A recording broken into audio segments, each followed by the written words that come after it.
கடவுள் இல்ல அப்படின்னு சொல்லுதவங்களுக்கு எதுக்கு கடவுளுடைய பேரு?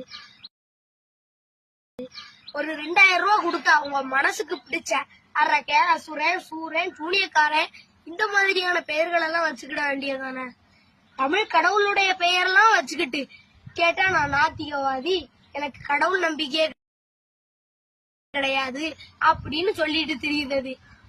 நீங்க என்கிட்ட எத்தனை கேள்வி கேட்டிருப்பீங்க, நான் எல்லாத்துக்குமே பதில் அளிச்சிருக்கேன்.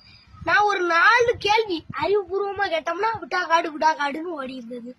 இதுக்கு பேர் நாத்திகவாதியா? பகுத்தறிவா? சொல்லுங்க, பதில் நீங்க தானே சொல்லணும். நான் கேட்கக்கூடிய கேள்வி என்னன்னா, உங்க ஸ்கூல் சர்டிபிகேட்ல என்ன மதம் அப்படின்னு ஒரு கேள்வி இருக்கும் பாருங்க. அதுல நீங்க இந்து, கிறிஸ்டின், முஸ்லீம் இதுல ஆமாண்ணா உங்களுக்கு தான் இந்து, கிறிஸ்டின், முஸ்லீம்னாலே பிடிக்காத, உங்களுக்கு தான் கடவுள் நம்பிக்கையே கிடையாத, நாத்திகவாதி அப்படின்னு கொடுத்திருக்கீங்களா? கொடுத்த மாதிரியான ஒரு சர்டிபிகேட்யாச்சு போட்டோ எடுத்து கமெண்ட்ல அனுப்பிருங்க. ஐயா சாமி, இத பத்தி நான் இனிமே வீடியோவே போட மாட்டேன். சாமி நீ இப்படி உதைக்கிறிய? யாப்பா நீ படிச்ச படிப்புக்கு இப்படி பட்டி சட்டை கிடைச்சிருக்கும் போது ஏன் வேற படிக்கிற படிப்புக்கு இதை விட பெரிய உத்தியோகம் தான் கிடைக்கும்.